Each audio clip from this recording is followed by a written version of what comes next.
दोस्तों आज की इस क्लास में हम Delhi DElEd JBT entrance exam के लिए रीजनिंग के मोस्ट इंपॉर्टेंट 20 क्वेश्चंस करने वाले हैं। आज का हमारा टॉपिक है दोस्तों वेन डायग्राम, और ये टॉपिक आपका सिलेबस में दिया गया है। जैसा कि आप सभी जानते हैं दोस्तों, रीजनिंग से जो है आपके एग्जाम में टोटल 30 क्वेश्चंस पूछे जाते हैं, जिसमें से 15 क्वेश्चंस दोस्तों आपके टीचिंग एप्टीट्यूड से आते हैं एंड 15 क्वेश्चंस दोस्तों आपके लॉजिकल एंड एनालिटिकल रीजनिंग से पूछे जाते हैं। तो सबसे पहले दोस्तों मैं आपको बता देता हूं कि लॉजिकल रीजनिंग से आखिर कौन कौन से टॉपिक से आपके एग्जाम में क्वेश्चंस पूछे जाते हैं, ठीक ना। तो उसी के अकॉर्डिंग हम जो है तैयारी करेंगे।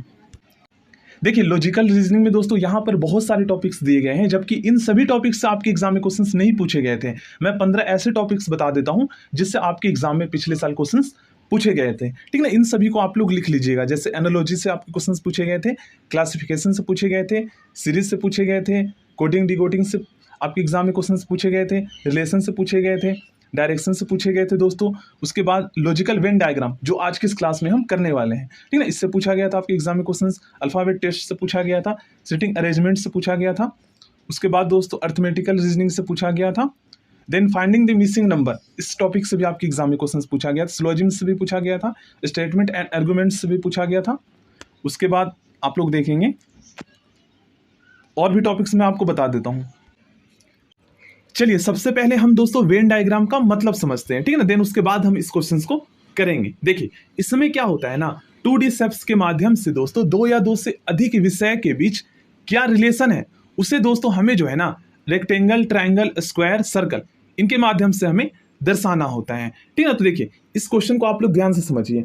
वह आरेख चुनिए जो नीचे दिए गए वर्गों के बीच के संबंध का सही निरूपण करता है। देखिए आप लोगों को मैं एक चीज बताना चाहूंगा, आपका जो रीजनिंग ये जो टॉपिक है ना, इसमें दोस्तों आपके जीके के नॉलेज भी काम आते हैं। जैसे इस क्वेश्चन में आपका आने वाला है, देखिए हरियाणा, चंडीगढ़ और उत्तर प्रदेश इन तीनों के बीच क्या रिलेशन है, इसे वेन डायग्राम के माध्यम से हमें दर्शाना है, ठीक ना। तो देखिए हरियाणा और उत्तर प्रदेश दोस्तों ये दोनों जो है ना ये राज्य हैं, और चंडीगढ़ जो है ना ये राजधानी है, जो कि हरियाणा की भी है और पंजाब की भी है। तो ऐसे में फिर हम कैसे इसे दर्शाएंगे, तो सबसे पहले मैं आप उस बेसिक कंसेप्ट को बता देता हूं। देखिए जैसे यहां पर दोस्तों मैंने सेब और फल लिखा है। अब मैं आपसे कहता हूं कि इसे वेन डायग्राम के माध्यम से दर्शाइए। तो सबसे पहले दोस्तों आप लोग इनके बीच क्या रिलेशन है ये आप लोग समझिए। देखिए सेब आप सभी जानते हैं ये एक फल होता है ना। सेब किसी भी प्रकार का हो, हरा हो या लाल हो, ये मैटर नहीं करता, आता तो ये फल वर्ग के अंतर्गत ही है ना। तो हम क्या करेंगे ना, एक बड़ा सा सर्कल बनाएंगे जो कि दोस्तों ये फल को दर्शाएगा। और सेब किसके अंतर्गत आता है, तो फल के अंतर्गत आता है। तो एक छोटा सा सर्कल बना के हम सेब को दर्शा देंगे। तो ये है हमारा कंसेप्ट। अब मान लीजिए दोस्तों मैं यहां पर जो है ना दो फलों के नाम लिख देता हूं,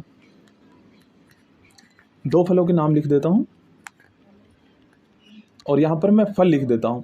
अब मैं आपसे कहता हूं कि इन तीनों के बीच क्या रिलेशन है, इसे वेन डायग्राम के माध्यम से दर्शाइए। तो सेम वैसे ही करना है, ये दोनों फल है तो ये फल वर्ग के अंतर्गत आएगा। तो एक बड़ा सर्कल हम फल के लिए बनाएंगे, और इन दोनों को जो है एक दो छोटे सर्कल से दर्शा देंगे। एक आम को डिनोट करेगा और एक सेब को। तो ये है कंसेप्ट। अब दोस्तों मान लीजिए एक और कंसेप्ट मैं आपको बताता हूँ। जैसे मैं यहाँ पर दो राज्यों के नाम लिखता हूँ, यूपी और एमपी, ठीक है, और यहाँ पर मैं भारत लिखता हूँ। अब मैं आपसे कहता हूँ कि इसे वेन डायग्राम के माध्यम से दर्शाइए। तो सिंपली आपको वैसे ही करना है, एक बड़ा सा सर्कल बनाना है इंडिया के लिए, और आप सभी जानते हैं ये दोनों राज्य भारत में ही आते हैं। तो दो छोटा छोटा सर्कल आप बना दीजिए। ये है कंसेप्ट। एक को यूपी से डिनोट कर दीजिए, एक को आप यूपी से डिनोट कर दीजिए और एक को एमपी से। तो ठीक वैसे ही इस क्वेश्चन को हमें करना है, ठीक ना। देखिए हरियाणा और उत्तर प्रदेश के लिए सबसे पहले आप क्या कीजिए ना, देखिए चंडीगढ़ हरियाणा की राजधानी है, तो आप सबसे पहले इन दोनों के बीच क्या रिलेशन है, हरियाणा और चंडीगढ़ के बीच, ये आप लोग जो है दर्शाइए। तो हरियाणा के लिए एक बड़ा सर्कल बनाइए, और चंडीगढ़ हरियाणा के अंतर्गत ही आता है तो एक छोटा सर्कल बनाकर दर्शा दीजिए, और उत्तर प्रदेश को एक बड़ा सर्कल बनाकर पास में रख दीजिए इस तरीके से, ठीक है ना। ये दोनों अटैच नहीं होना चाहिए। तो इस तरीके से इसका राइट आंसर ऑप्शन डी हो जाएगा। ये है करने का तरीका। देखिए सेकंड क्वेश्चन में कहा गया है फर्नीचर, कुर्सी और मेज इन तीनों के बीच में क्या रिलेशन है, वेन डायग्राम के माध्यम से हमें दर्शाना है। देखिए अगर आप इसे ध्यान से समझ लेंगे, फर्नीचर, कुर्सी और मेज इनके बीच क्या रिलेशन है, तो इजीली आप बता पाएंगे। देखिए कुर्सी और मेज ये दोनों दोस्तों फर्नीचर वर्ग के अंतर्गत आते हैं ना। तो एक बड़ा सर्कल बना दीजिए फर्नीचर के लिए, और एक दो छोटा सर्कल आप इसके अंतर्गत रख दीजिए, एक कुर्सी को डिनोट करेगा और एक मेज को डिनोट करेगा। तो इसका राइट आंसर ऑप्शन ए हो जाएगा। चलिए थर्ड क्वेश्चन करते हैं। बहुत ही आसान है क्वेश्चन, सेम वैसे ही आपको इससे करना है। देखिए, कलम, स्याही और रिफिल के बीच क्या रिलेशन है, आपको वेन डायग्राम के माध्यम से दर्शाना है। तो देखिए, आप सभी जानते हैं दोस्तों, स्याही जो है ना ये रिफिल में आता है, रिफिल के अंतर्गत आता है, और रिफिल दोस्तों पेन के अंतर्गत आता है ना। तो सेम वैसे ही आपको करना है। एक बड़ा सा सर्कल आप सबसे पहले पेन के लिए बनाइए, और पेन के अंतर्गत क्या आता है, रिफिल आता है, और रिफिल के अंतर्गत दोस्तों क्या आता है, तो स्याही आता है। तो सबसे छोटा वाला जो सर्कल है ये स्याही को डिनोट करेगा, उसके बाद दोस्तों ये वाला जो सर्कल है ये रिफिल को डिनोट करेगा, और जो बड़ा वाला सर्कल है ये कलम को डिनोट करेगा। तो इसका राइट आंसर ऑप्शन बी हो जाएगा। अब आप सोचिए दोस्तों, उस बेसिक कंसेप्ट को समझने के बाद कितना आसान हो गया। देखिए, इस क्वेश्चन को आप लोग दोस्तों ध्यान से समझिएगा, काफी इंपॉर्टेंट है ये क्वेश्चन। इस क्वेश्चन में कहा गया है, दी गई आकृति में कितनी घड़ियां गोल तथा नीली है परंतु लाल नहीं है। देखिए दोस्तों, सबसे पहले जो है ना, आप इस क्वेश्चन का कहने का मतलब समझिए। एक्चुअली होता क्या है ना, इस टाइप के जो क्वेश्चंस होते हैं इसे दोस्तों स्टूडेंट समझ ही नहीं पाते कि आखिर क्वेश्चंस में पूछा क्या गया है। क्वेश्चन का कहने का मतलब ये है कि जो घड़ी होगी ना, ये दोस्तों गोल भी होना चाहिए और नीली भी होना चाहिए, लाल नहीं होना चाहिए। तो सबसे पहले हम क्या करेंगे ना, जो वेन डायग्राम यहाँ पर लाल को दर्शा रहा है, सबसे पहले हम इसे इरेज कर देंगे, ठीक है ना, हटा देंगे। अब दोस्तों जो घड़ी है ये गोल भी होना चाहिए और नीला भी। कहने का मतलब ये है कि जो वेन डायग्राम जो शेप यहाँ पर गोल को दर्शा रहा है उसके अंतर्गत भी आना चाहिए, और जो शेप यहाँ पर नीला को दर्शा रहा है उसके अंतर्गत भी आना चाहिए, वो वाला नंबर। तो देखिए 32 इसका राइट आंसर इसलिए नहीं होगा क्योंकि दोस्तों देखिए, ये गोल के अंतर्गत आ रहा है और घड़ी के अंतर्गत आ रहा है, ठीक है ना। लेकिन दोस्तों ये नीला के अंतर्गत नहीं आ रहा है। तीनों होना चाहिए, केवल गोल और घड़ी नहीं होना चाहिए, गोल भी होना चाहिए, घड़ी भी होना चाहिए और नीली भी होना चाहिए। तो इसलिए 32 इसका राइट आंसर नहीं होगा। अब 43 भी राइट आंसर नहीं होगा क्योंकि दोस्तों ये केवल जो है घड़ी और नीला है, क्योंकि घड़ी और नीला के अंतर्गत आ रहा है, तो ये भी नहीं होना चाहिए। 31 इसका राइट आंसर होगा क्योंकि दोस्तों ये तीनों के अंतर्गत आ रहा है। देखिए, गोल के अंतर्गत भी आ रहा है, घड़ी के अंतर्गत भी आ रहा है, ये वाला रेक्टेंगल के अंतर्गत, और ट्रायंगल के अंतर्गत भी आ रहा है, नीले के अंतर्गत भी आ रहा है, ठीक है। तो ये है करने का तरीका। चलिए नेक्स्ट क्वेश्चन करते हैं। देखिए, यहाँ पर दोस्तों हमें भिंडी, सेब और फल के बीच क्या रिलेशन है, वेन डायग्राम के माध्यम से दर्शाना है। सबसे पहले हम क्या करेंगे, एक बड़ा सा सर्कल बनाएंगे, और देखिए फल के अंतर्गत सेब आता है तो वैसे ही हमें करना है, सेब को हमें फल के अंतर्गत रख देना है। अब दोस्तों भिंडी ये एक सब्जी है तो इसको एक अलग से डायग्राम बनाकर हम दर्शा देंगे। तो इसका राइट आंसर जो है हमारा ऑप्शन बी हो जाएगा। तो इस क्वेश्चन का आंसर दोस्तों आप लोग कमेंट बॉक्स में बताएंगे। नेक्स्ट क्वेश्चन करते हैं। देखिए, यहाँ पर दोस्तों हॉकी, क्रिकेट और खेलों के बीच सार्वधिक सही ढंग से रिलेशंस को दर्शाता है। कौन सा यहाँ पर ऑप्शन, देखिए हमें हॉकी, क्रिकेट और खेल इन तीनों के बीच क्या रिलेशन है ये हमें दर्शाना है वेन डायग्राम के माध्यम से। तो देखिए, आप सभी जानते हैं दोस्तों हॉकी और क्रिकेट ये दोनों खेल है कि नहीं, तो ये खेल वर्ग के अंतर्गत आएगा। तो एक बड़ा सर्कल बनाइए जो कि खेल को दर्शाएगा, और हॉकी और क्रिकेट ये दोनों खेलों के नाम है तो ये खेल के वर्ग के अंतर्गत आएगा। तो इस तरीके से आप इसको दर्शा सकते हैं, एक हॉकी हो जाएगा और एक क्रिकेट हो जाएगा। तो इसका राइट आंसर ऑप्शन डी हो जाएगा। नेक्स्ट क्वेश्चन है हमारा। देखिए, यहाँ पर दोस्तों बाघ, हाथी और पशु के बीच क्या रिलेशन है, इसे वेन डायग्राम के माध्यम से हमें दर्शाना है। तो देखिए, यहाँ पर आप लोग ध्यान से समझिए, बाघ और हाथी ये दोनों दोस्तों एनिमल है, ठीक है, जिसे हम हिंदी में पशु के नाम से जानते हैं। तो आपको क्या करना है, ये दोनों पशु वर्ग के अंतर्गत ही आएगा। तो सबसे पहले आप एक बड़ा सर्कल बनाइए और दो छोटा सर्कल बना दीजिए, एक बाघ को दर्शाएगा और एक हाथी को दर्शाएगा, और ये बड़ा वाला सर्कल जो है पशु को दर्शाएगा। तो इसका राइट आंसर ऑप्शन बी हो जाएगा। इस क्वेश्चन में दोस्तों इन चारों के बीच में क्या रिलेशन है, इससे हमें वेन डायग्राम के माध्यम से दर्शाना है। तो सबसे पहले आप लोग जो है ना यहाँ पर ध्यान से आप लोग समझेंगे तो आपको पता चलेगा, बकरी और गाय ये दोनों जो पशु है ये दोनों दोस्तों दूध देती है। तो हम दूध देने वाले पशु वर्ग के अंतर्गत रखेंगे इन दोनों को। तो एक बड़ा सा सर्कल बनाइए जो कि दोस्तों दूध को दर्शाएगा, और ये दोनों पशु जो है ना दूध वर्ग के अंतर्गत आएगा क्योंकि ये दोनों पशु जो है ये दूध देती है। तो इस तरीके से एक को आप बकरी से डिनोट कर सकते हैं और एक को आप गाय से डिनोट कर सकते हैं, और बड़ा वाला सर्कल दूध को दर्शाएगा। और साथ में देखिए मुर्गी जो है ये पक्षी वर्ग के अंतर्गत इसको हम रखते हैं, तो इसके बीच कोई रिलेशन नहीं है। तो इसको एक बड़ा सर्कल बनाकर साइड में इस तरीके से दर्शा दीजिए, ठीक है। तो इसका राइट आंसर हमारा ऑप्शन डी हो जाएगा। नेक्स्ट क्वेश्चन में कहा गया है, गुलाब, फूल और पत्तियों के बीच क्या रिलेशन है, इसे वेन डायग्राम के माध्यम से दर्शाइए। तो आप सभी जानते हैं दोस्तों, ये जो गुलाब है ना, ये आप सभी जानते हैं ये एक फूल है, तो इससे हम फूल वर्ग के अंतर्गत रखेंगे। बहुत ही सिंपल सा कंसेप्ट है। तो एक फूल के लिए एक बड़ा सा डायग्राम बनाइए, सर्कल बनाइए, और आपको क्या करना है, गुलाब को इसके अंतर्गत रख देना है। अब पत्ती का दोस्तों इन दोनों से कोई रिलेशन नहीं है, तो आप इसको साइड में इस तरीके से दर्शा दीजिए। तो इसका राइट आंसर ऑप्शन ए हो जाएगा।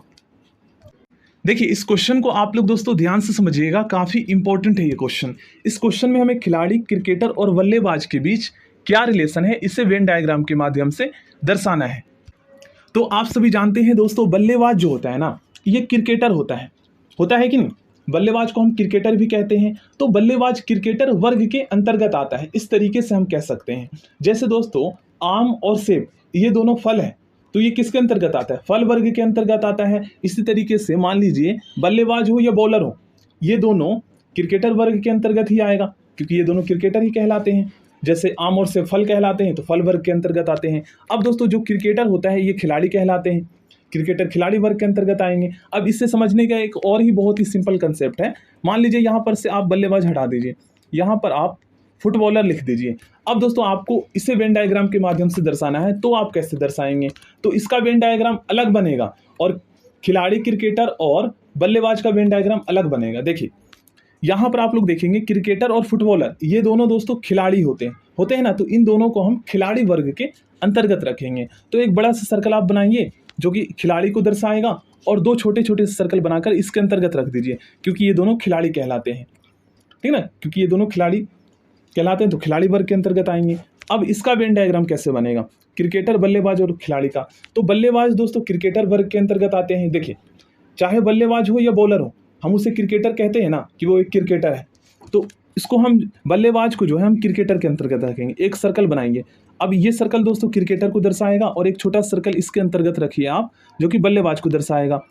अब इन दोनों सर्कल को आप खिलाड़ी वर्ग के अंतर्गत रख दीजिए, क्योंकि क्रिकेटर या बल्लेबाज ये दोनों होते ही खिलाड़ी हैं, तो खिलाड़ी के अंतर्गत आए। तो इसका राइट आंसर ऑप्शन सी हो जाएगा। इस तरीके से आप लोगों को करना है। नेक्स्ट क्वेश्चन का आंसर दोस्तों आप लोग कमेंट बॉक्स में बताएंगे। देखिए मैं आपको बता देता हूं, दो ऑप्शन मैं बताता हूं, इससे आपके लिए और भी इजी हो जाएगा, ठीक है ना। देखिए इसमें से और इसमें से, दोनों में से ही कोई एक इसका राइट आंसर होगा।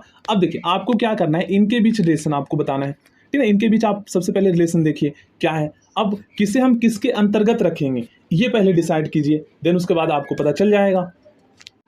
देखिए इस क्वेश्चन में दोस्तों हमें बताना है ऐसी कौन सी संख्या है जो ट्रायंगल, स्क्वायर एंड सर्कल इन तीनों के अंतर्गत आ रहा है। और इस बात को भी आप लोग ध्यान दीजिए, यहाँ पर इस क्वेश्चन में ये नहीं कहा गया है कि वह संख्या रेक्टेंगल के अंतर्गत भी आना चाहिए, जबकि यहाँ पर रेक्टेंगल भी बना हुआ है, ठीक है। तो रेक्टेंगल को हम सबसे पहले हटा देंगे। अब हमें डिसाइड करना है कि तीनों के अंतर्गत आनी चाहिए वह संख्या। तो देखिए 6 जो है ना, एक ऐसी संख्या जो दोस्तों यहाँ पर सर्कल में भी आ रहा है, ट्रायंगल में भी आ रहा है और स्क्वायर में भी आ रहा है। तो इसका राइट आंसर ऑप्शन सी हो जाएगा। देखिए अगर आप दोस्तों इस क्वेश्चन को ध्यान से समझते हैं, तो आप दोस्तों इस क्वेश्चन का आंसर 1 से 2 सेकंड में निकाल लेंगे। देखिए क्वेश्चन में जो है ना, मतलब इस तरीके से इस क्वेश्चन को बनाया गया है ताकि हम कंफ्यूज हो। सबसे पहले आप लोग ये पढ़िए, पूछा क्या गया है इस क्वेश्चन में, निम्न में से कौन संगीतकार नहीं है परंतु यूरोपियन है। तो हम एक बार देख लेते हैं कि कौन सा शेप किसे दर्शा रहा है, ठीक है ना। तो देखिए वृत्त दोस्तों व्यवसायिकों को दर्शाता है, वर्ग नर्तकों को दर्शाता है, और ट्रायंगल जो है ये दोस्तों संगीतकारों को दर्शाता है, और आयत दोस्तों यूरोपियन को दर्शाता है। जबकि इस क्वेश्चन में कहा गया है कि निम्न में से कौन संगीतकार नहीं है परंतु यूरोपियन है, तो हमें यूरोपियन ही फाइंड करना है, संगीतकार नहीं फाइंड करना है। तो संगीतकार नहीं होना चाहिए, जो यूरोपियन होगा ना ये संगीतकार नहीं होना चाहिए। जबकि ट्रायंगल दोस्तों संगीतकार को दर्शा रहा है, तो ट्रायंगल के अंदर जितनी भी नंबर है ना सबको आप इरेज कर दीजिए, हटा दीजिए। तो इसका राइट आंसर आपका आ गया, यहाँ पर देख सकते हैं आप लोग। राइट आंसर इसका 11 होगा, ऑप्शन सी। ये भी काफ़ी आसान है क्वेश्चन। देखिए दिए गए आरेख में ये जो वृत्त है ना, ये सर्कल जो है ये दोस्तों मजबूत आदमियों को दर्शाता है, और ये जो स्क्वायर है ये दोस्तों छोटे आदमियों को दर्शाता है, और ये जो ट्रायंगल है दोस्तों ये सैनिक अधिकारियों को दर्शाता है। तो क्वेश्चन में पूछा गया है कौन सा क्षेत्र सैनिक अधिकारियों को दर्शाता है जो छोटे हैं लेकिन मजबूत नहीं है। तो हम क्या करेंगे ना, जो शेप यहाँ पर मजबूत को दर्शाता है उसको सबसे पहले हम हटा देंगे, उसके अंदर जो नंबर दे रखा है उसको हम इरेज कर देंगे। तो देखिए वृत्त जो है दोस्तों, ये जो सर्कल है ये मजबूत आदमियों को दर्शाता है, जबकि क्वेश्चन में पूछा गया है कि ऐसा नंबर बताइए जो सैनिक अधिकारियों को दर्शाता है जो छोटे हैं, ठीक है। तो देख लीजिए इसका राइट आंसर ऑप्शन डी हो जाएगा, जो कि दोनों के अंतर्गत आ रहा है। देखिए इस क्वेश्चन में दोस्तों हमें मनुष्य, वनस्पति और गाय के बीच क्या रिलेशन है, इसे वेन डायग्राम के माध्यम से दर्शाना है। तो यहाँ पर आप लोग देखेंगे ना, मनुष्य, वनस्पति और गाय के बीच दोस्तों कोई भी रिलेशन नहीं है, तो इसका वेन डायग्राम जो है ना इस तरीके से बनेगा।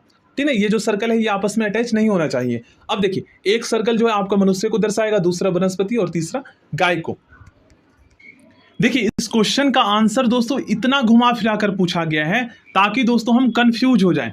देखिए क्वेश्चन में कहा गया है निम्नलिखित आरेख का अध्ययन करें और उस क्षेत्र की पहचान करें जो उन लड़कियों का प्रतिनिधित्व करता है जो सेवारत तो है किंतु अविवाहित है। देखिए क्वेश्चन का पूछने का मतलब ये है ना कि जो लड़की है ना ये दोस्तों अविवाहित होना चाहिए, ठीक ना, परंतु यहाँ पर तो दोस्तों विवाहित है, तो सबसे पहले हम इससे इरेज कर देंगे क्योंकि क्वेश्चन में कहा गया है लड़की जो है ये दोस्तों सेवारत भी होना चाहिए और अविवाहित होना चाहिए, ठीक ना, और वो जो है वो लड़की भी होना चाहिए। तो यहाँ पर तो विवाहित को ये सर्कल दर्शा रहा है तो इसको हम हटा देंगे। अब हमें फाइंड करना है ऐसी संख्या जो लड़की भी होना चाहिए और सेवारत भी होना चाहिए। देखिए एक जो है एक ऐसी संख्या है जो केवल लड़की है, सेवारत नहीं है, तो इसलिए एक आंसर नहीं होगा। अब 3 दोस्तों सेवारत है परंतु ये लड़की नहीं है, ये कन्फर्म नहीं है, लेकिन 2 ऐसी संख्या है जो लड़की भी है और सेवारत भी है और दोस्तों अविवाहित भी है, ठीक ना, क्योंकि ये वाला जो सर्कल है ये विवाहित को दर्शा रहा था और अविवाहित बोला गया है, अविवाहित होना चाहिए, तो 2 ऐसी संख्या है जो इसका राइट आंसर होगा, ठीक है ना। सो थैंक यू दोस्तों, बाकी के क्वेश्चन हम नेक्स्ट क्लास में करेंगे और अगर आप इस क्वेश्चन का आंसर कर सकते हैं तो प्लीज़ कमेंट बॉक्स में जरूर बताइएगा।